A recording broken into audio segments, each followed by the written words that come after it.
Welcome back to my channel, guys. I am so excited for today's video. As you guys saw the title, we will be talking about all the books I read in June. June reading wrap-up time. I actually filmed this intro and it was great. Honestly, it went smoothly. And I found out that for some reason I was on like the time-lapse setting. So the video is just like I don't know how that happened, but hopefully this is correct this time. Yeah. Anyway, I'm so excited for today's video. I only read 10 books this month, and I'm actually so excited. I just said this again, a lot better, but quality over quantity, you know? Like, I read a lot of highly rated books, and so, 10 books to me is like the perfect sweet spot. It's a great number. I think for like a couple months I was reading like over 15 books up to 20 books like a month. Like, that's insane. I don't have that kind of time anymore, but anyway, we're gonna talk about them, so I'm excited. First, if you guys like talking about books, if you guys like all the nerdy things, then definitely give this video a thumbs up, hit the subscribe button. Without further ado, let's just get started. You'll see a trend with all of my books this month. I was into a very specific genre of books, as is everyone, I'm sure, during the summer. I know people like to I was watching someone's video earlier and she's like, you know, you can read whenever you want. I'm like, that's what I used to say too. Like, you can read whatever whenever you want, but honestly what always just happens is naturally, at least for me and from people I see, then we all naturally gravitate towards a specific genre, and that's okay. You know? It's okay to just want to read summer romance in the summer. It's fine. I think every single book that I read this month, ended up in a reading vlog. And honestly, I thought that was so fun. I loved every single reading vlog I did this month. They were great and you guys enjoyed them, so it was just a grand old time. So hopefully this video is not too long. First things first, I did read Happily Never After by Lynn Painter. I gave this book a 4.5. I enjoyed this book. It's very short, very sweet, if you will. I thought it was fun. It had a lot of things I loved. Is it like my new favorite book of all time? No. But is it a great book? Do I recommend it? Definitely. I think a lot of people would just, love to just take this on the beach, anything like that, and just binge it out because, again, it's so short. It's less than 300 pages, I believe. Yeah, it's less than 300 pages. Like, come on. It's like super easy to pack with you when you go on vacation, anything like that, and then you'll get a good laugh.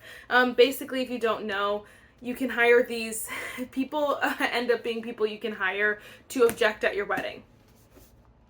It doesn't get better than that. Like, that is the best premise ever.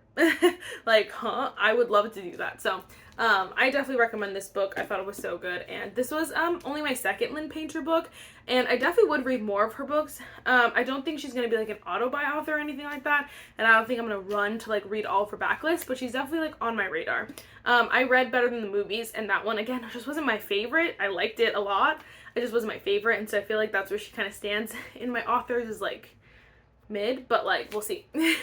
Maybe I'll pick up more.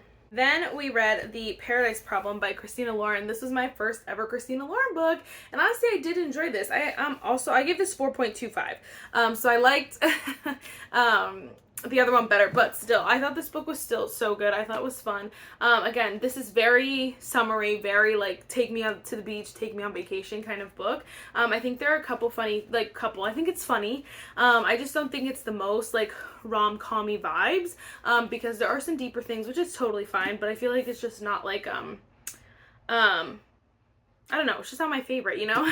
And I feel like Christina Lauren is pretty known for writing stuff that's super deep and like emotional, and this one wasn't, again, it wasn't super deep or emotional, but it also wasn't like super rom-com-y, so it was like somewhere in the middle of that, which is fine. I think a lot of people will enjoy this book. I think a lot of people, from looking on Goodreads, we all kind of agreed that it's like closer to a 4-star. It's not like this 5-star new amazing incredible book, but it is super fun. So basically this couple gets married for a certain reason in the past. Well, come to find out, I guess a couple years later, they thought they got a divorce and they did not, so they're kind of trying to cash in their marriage, and so it's actually just super fun. And it has a lot of good components to it. So again, 4.25 is not a bad rating. Will I go run and buy another Christina Lauren book? Probably not. Are there some that are like on my radar? For sure. That I may check out? For sure. You guys can let me know. Oh my. This book, like, I just want to reread it already. Then I read the ROM Commerce by Catherine Center. I love Catherine Center so much. I think she is so underrated. I know, what is her name? Haley Pham. I know Haley Pham talks about her quite a bit, and I'm like, yes, girl, like, keep talking. I only read her, like, more rom-com-y books. I haven't read her backlist, but either way, her books are so good. This one did not disappoint. I gave it 5 stars. I couldn't remember if I wrote, like, 5+, because honestly, it was just so good, and I think there were so many, like, it's so many good things. I think for me, when I was, like, thinking of the name the ROM Commerce, I thought it would be a lot funnier. But honestly, there's just enough humor. I feel like there's just enough humor. There's just enough, like, heartfeltness. That's what I love about her stories. Her stories are so, like, they hit you right in the gut. Like, there's a bigger meaning behind the thing, and it's just so good.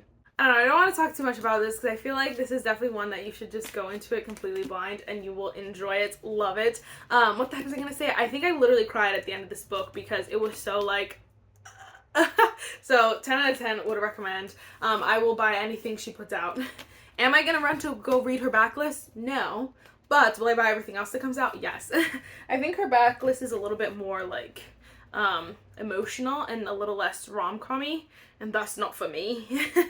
Alright, then we read Throttled by Lauren Asher. This one surprised me, so good and fresh. I gave this book 4.5 stars. Like, come on. I don't know, definitely has lower ratings on Goodreads, but I thought this book was so good, and I feel like I could probably name, like, a couple things that needed a bit of polishing, and honestly, not even, the storyline doesn't even need polishing in my opinion. It's more so, like, the, like, lines or things they say, that kind of stuff, you're like, okay, that was weird, or, like, you know, but barely, like, very few things, and I honestly feel like I was consciously like looking at it because I've heard a lot of people who say like, oh, this is her older series, like you can tell the difference, and I'm like, not really. It definitely seems to just be Lauren Asher's MO, like it's very on brand for her. This is F1. I always want to say A1. This is Formula 1. So I loved that aspect to it. I love F1. Now I really love Fast and Furious, and so this is what it was giving a little bit, and so I just love that a different perspective that I haven't read before. I love that like side of stuff because again, I'm not familiar, and I just really loved a lot about this. I don't know, I really did. So if you don't know, basically the main girl is ends up traveling with her brother's team, but her brother's team is also he has to share a team with his rival, who may or may not be the love interest. I don't know. So it's just very fun and fresh. I cannot wait to read the next one, and it surprised me. It did. All right. Then we read The Rule Book by Sarah Adams. I also gave this one 4.25. This one, I think the beginning really was like, ugh, girl. And I feel like if you're someone who like DNFs quite a bit, or you're like very comfortable DNFing, not that I'm not comfortable DNFing, I just would like rather push through and just be like, okay, well that was terrible even if I hated it, but like unless it's really really bad. But this one was like one that I was like, should I DNF this? I don't know. Because the beginning was just like, she was super cringy. Nora was like a joke, and I'm like, girl, you need to get it together. Eventually it calms down a bit. She gets it together, and I definitely do think, you know, like the way she wrote this was just really sweet. It was very nice, definitely unique, definitely had some plot twists, which I thought was super fun and fresh. This is basically second chance romance, enemies to lovers. Like there's so many tropes shoved in this that, I mean, honestly it ended up working out, and so I ended up really enjoying it. I do think like again, it's not gonna be my number one favorite book. I definitely think it's on par with Sarah Adams. If you've read any of her books, it's very similar. This one is her first, I don't know if it's her first ever, but like an open door book. I honestly didn't think it needed to be. I thought you could just take that stupid chapter out and everyone would be fine and fresh, because I always gave Sarah Adams her own special place in my head because she was so unique compared to all the other popular authors. But now it's like, now you have to kind of compare it to everyone else because she made it open door, and then it's just like, it's not the same. You know, I don't know how to explain that. But I did enjoy it, and I definitely think it's worth a read, especially if you want to know more about the team. I love that. That was my favorite part probably about this book, is that like the family aspect of like his teammates. Oh, love that. Then I read Powerful by Lauren Roberts. This was my first fantasy of the month, and I honestly only did it because I knew it was short. This ripped my heart out, and I understand that people, like, we all knew what you know, for the most part, we all knew what's gonna happen if you read Powerless, but I think this just really done me in. I don't know, like it did something worse to me that people seem to not be responding to this like I did, but maybe I just have a heart. I don't know, because this was so like depressing. I don't know. It was so like, I was gutted. I was just gutted. I don't know. And I'm like, I'm nervous to read the next one because Powerless is already not like my favorite fantasy series. People I think overhyped it galore. And so this just makes me more mad because I'm like, I love these characters honestly more than I like the characters in Powerless. And so I'm like, you gotta do this, and then what's gonna come next? It better be good. Like, it better be good, or like, I'm not reading the series, you know? Like, no, whatever. There's something in my eye for sure. Whoa. So, I don't know. We'll see. But I actually loved this book. I gave it 5 stars. I thought it was so good because I love the characters. I just love the way everything flowed. I was gonna say I almost love this. No, I definitely love this. I'm a huge fan of novellas. I have plenty of them. Maybe I'll do a whole novella video because I love novellas, and this one did not disappoint. 5 freaking stars. I know people are like, how do you give a novella 5 stars? I think if you feel all the emotions of a long book in a short book, it's worth the 5 stars. Like, period.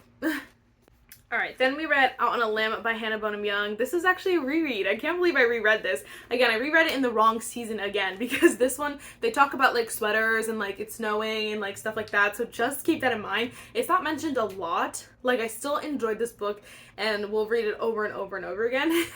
But I keep reading it in the wrong season. So I wanted to mention to you, if you're like, oh, I should reread that, maybe wait till like fall just so it really puts you in the mood so you can cozy up with a blanket. That's what this book feels like to me, like a warm hug. Like, this is definitely one of those comfort books that, like, I will go back to. It was the perfect book to read after I read Powerful because I just needed comfort.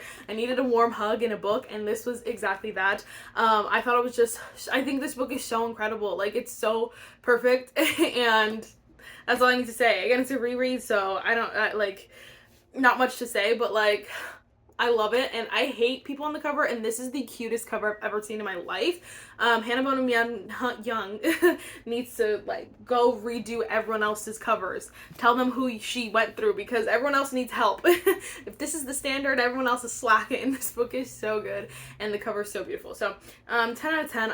I'm a huge Hannah Bonham Young fan. I cannot wait. She's coming out with the next one, and I did not know, I'm gonna tell you because I did not know, that the characters, I was like, who is gonna be the characters in the next one? I was like, I wanted to look before I finished the book so that if they got cameos, I could get more excited. Well, turns out the couple in the next book is actually her best friends, who are already married. I know. I said the only other book I read like that is one of the King of Greed, actually. And so I'm so excited to see that, and I love her writing so much. So 10 out of 10, gave that a bajillion stars again. Like, whatever. Alright, then we read, again, all of these are on reading vlogs, so if you really want to know more, you can watch them. Then I read House of Light and Ether by Leah Stone. I love this book. I love this series. Again, I want to reread this series so bad. I gave this book bajillion stars, 6 stars, 5 stars. This series is such a great series. So underrated. If you have not heard me talk about it, it is a YA fantasy romance series, but I just feel like it's just so unique. They're so short, they're quick paced, they're breezy, you can fly through these. That's why I felt like these are really great fantasy romance for summer. Fantasy romance for summer, because they're very quick. It's not like you're diving into this whole world and it's not like that. And so yes, they have a bit, it's not very much world building, if I'm being completely honest, but I appreciate that because that makes it quicker, but you still get the gist of what's going on. And so it's just great. This is book 3, so I cannot talk about too much about this, but basically the main girl has this curse on her where if someone touches her, she gets in like excruciating pain. Well, she finds a boy who doesn't hurt her when they touch, and it's just like the cutest thing. It's so good, and honestly, I honestly would have loved like 2 more books. Honestly, this is like the natural series where I feel like if the series went on and on and on forever, I would be a happy gal, you know? Then I read Summer Romance by Annabelle Monaghan. I enjoyed this book, and this book definitely like skyrocketed her as an author for me. I have not read any of her books before, and so now I'm just about to go buy all the rest of them because I've heard amazing things. She writes Closed Door Romance, which is incredible. I'm like, yes, girl, we love you. We love that for you.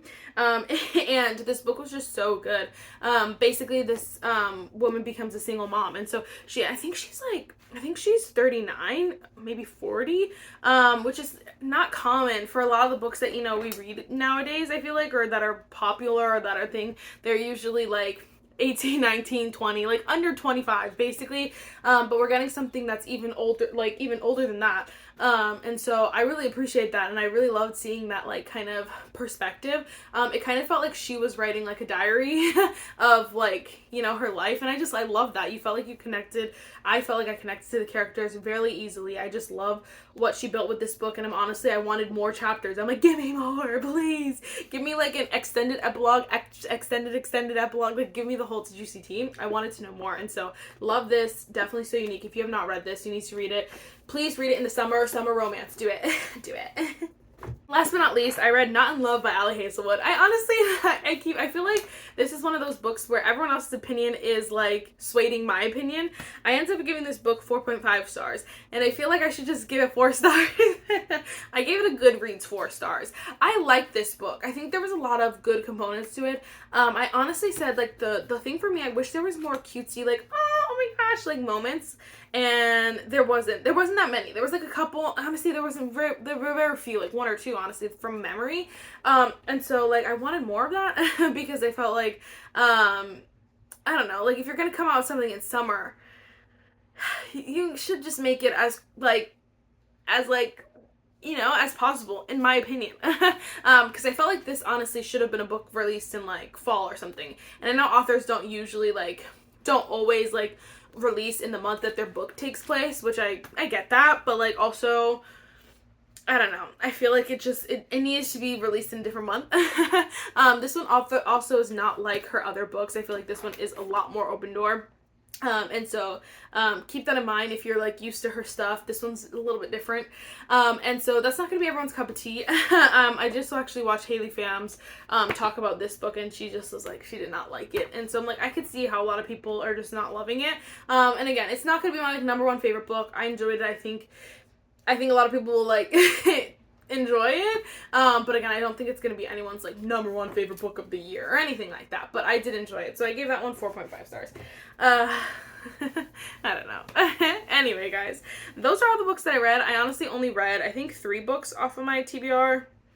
Yeah, I think I read 3, honestly, which is fine, you know, it is what it is. I knew that was going to happen because I was going on vacation, and there's so many new releases, but hopefully this month, July, I can read a lot of the books on my TBR so I can get them off my very stuffed TBR cart, so we can do a haul, like, yeah, duh. Anyway, guys, that's it for this video. I really hope you guys enjoyed it. Let me know what books you read in June. Did we read any of the same books? What books are you loving? Let your girl know. And yeah, I'll see you in the next one. Bye, nerds.